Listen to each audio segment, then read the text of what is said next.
9 August বিশ্ব আদিবাসী দিবস উপলক্ষে সালানপুর ব্লকের 5টি আদিবাসী নৃত্য কমিটির হাতে তুলে দেওয়া হলো বাদ্যযন্ত্র।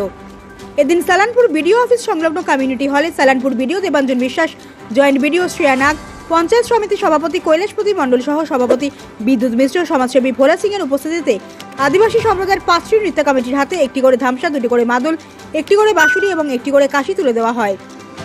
এদিন সালানপুর ব্লকের পঞ্চায়েত সমিতি সহ সভাপতি বিদ্যুৎ মিশ্র কি জানিয়েছেন, আসুন শুনে নিন।